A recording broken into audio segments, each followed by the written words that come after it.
మీ పేరేంటారు? మహమ్మద్ ఇర్ఫాన్. ఎన్ని ఎకరాలు వేసామా సార్? ఎన్ని ఎకరాలు వేశారు? పొలం ఎంత వేశారు? 9 ఎకరాలు సార్. 9 ఎకరాలు 20 సెంట్లు. 9 ఎకరాలు 20 సెంట్లు వేశారు. ఎంత దిగుబడి వచ్చింది? 36 బ్యాగులు వచ్చింది ఒక ఎకరానికి. 36 వచ్చింది. మొత్తం అమ్మేశారా? మొత్తం అమ్మేసాను సార్. తేమ ఎంత వచ్చింది? 16% వచ్చింది. 16% వచ్చింది. ఇక్కడ ఉన్న ఫస్ట్ ఏమో 16 వచ్చింది సార్. అక్కడ మనం మిల్లికి తీసుకెళ్తే 19 వచ్చింది. సరే అని చెప్పేసి 19 వచ్చిందని లాస్ అవుతుందని చెప్పి మళ్ళీ తీసుకెళ్లి 2 రోజులు తిప్పి తీసుకెళ్తే మళ్ళీ 16కి వచ్చేసింది సార్. అంటే మళ్ళా ఎక్కడ తీసుకొచ్చారు? అంటే మనం ఎక్కడైతే ధాన్యం ఎండబెడుతున్నాం కదా సార్, మనం కాదు ధాన్యం మిల్లుకు పోలేదప్పటికి లేదు సార్. శాంపుల్స్ మాత్రం తీసుకెళ్లి వాళ్ళు చేసిన తర్వాత మళ్ళా వచ్చింది. అవును, టెక్నికల్ అసిస్టెంట్ వచ్చి అక్కడ తీస్తే 16% వచ్చిందండి.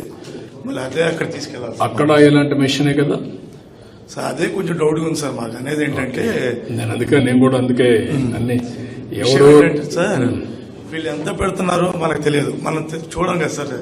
520 పెడుతున్నారా 530 పెడుతున్నారో తెలియదు.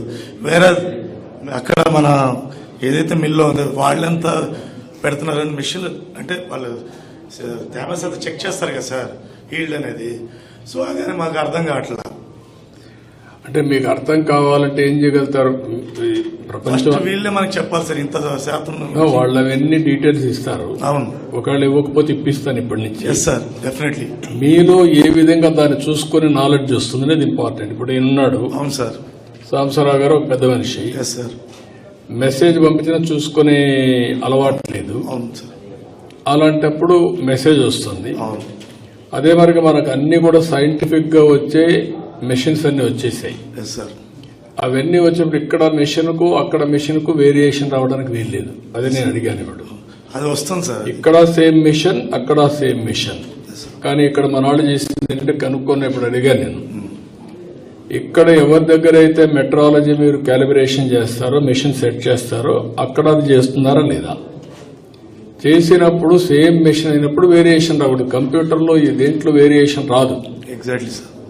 మీ సెల్ ఫోన్ ఆయన సెల్ ఫోన్ 2 ఒకటిగా పనిచేస్తాయి తప్ప మీది ఒకటి ఆయన ఒకటిగా పనిచేస్తాం. కాబట్టి దాన్ని ఏం చేయాలో వర్కౌట్ చేస్తాం. ఇప్పుడు ఓవరాల్ గా మీకు ఈ సిస్టమ్ ఇప్పుడు ఉండే ప్రొసీజర్ ఓకేనా? Yes sir, exactly sir.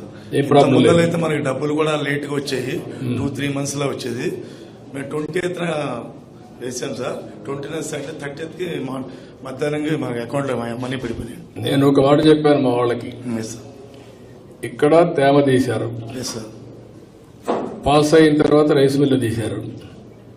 నేరుగా రైస్ మిల్లుకి పోయిన తర్వాత మీ ధాన్యం వెళ్ళింది, డౌన్లోడ్ చేసుకున్నారు. ధాన్యం వాళ్ళు తీసుకున్న తర్వాత కంప్యూటర్లో పెట్టారు. ఇక్కడ కంప్యూటర్లో పెడతారు. ట్రాకింగ్ కూడా ఉంది.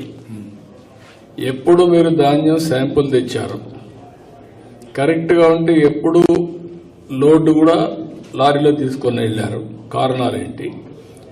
రైస్ మిల్లు పోయిన తర్వాత ఎప్పుడు దాన్ని దించుకున్నారు, దించుకున్న తర్వాత క్లియర్ గా ఆ నిమిషం మాకు కంప్యూటర్ తెలిసిపోతుంది ఫలాని రైతు బియ్యం ధాన్యం వచ్చిందని. వచ్చి తానే మీరు నెక్స్ట్ మినిట్ లో మీ అకౌంట్ లో డబ్బులు వేయాలని నా సిస్టమ్. అప్పుడు వేసేసామనుకో మీరు అక్కడ ఇచ్చారు, డబ్బులు వచ్చింది, మీరు మీ బ్యాంకులోకి డబ్బులు తీసుకోవచ్చు. అలాంటి సిస్టమ్స్ అన్ని తీసుకురావాలని చెప్పి ఆలోచిస్తున్నాను. రేపు ఇచ్చే బదులు ఈ రోజు ఇస్తే నష్టమేంటి నాకు?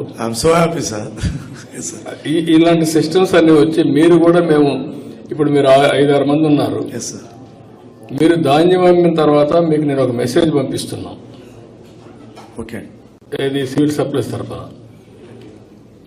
IVRS ఫీడ్బ్యాక్ కింద తేమ మీద మీకు గిట్టుబాటు ధర వచ్చిందా లేదా, గోతాలు సరిగా ఉన్నాయా లేదా, 48 గంటల్లో మీకు డబ్బులు పడ్డాయా లేదా అని పంపిస్తున్నాను. మీరు కూడా ఇన్ఫర్మేషన్ పంపిస్తున్నారు. అది కూడా ఓన్లీ 9%-8% పంపిస్తున్నారు. యాజ్ ఆన్ టుడే రా నువ్వు నేర్చుకోవాలా, చాలా ఉంది. మీకు అంతా తెలుసని మీరందరూ అనుకుంటున్నారు, ఇంకా నేర్చుకోవాలి చాలా ఉన్నాయి. నేను process integration and automation perfect గా వెళ్లాలని చూస్తున్నాను. ఏ రైతు అడిగినా నాది మారిగా తప్పు జరిగిందంటే కాదయ్యా ఇది జరిగిందని నేను చూపించే పరిస్థితిలో ఉండాలి. ఏ రైతుకు అన్యాయం జరగకూడదు.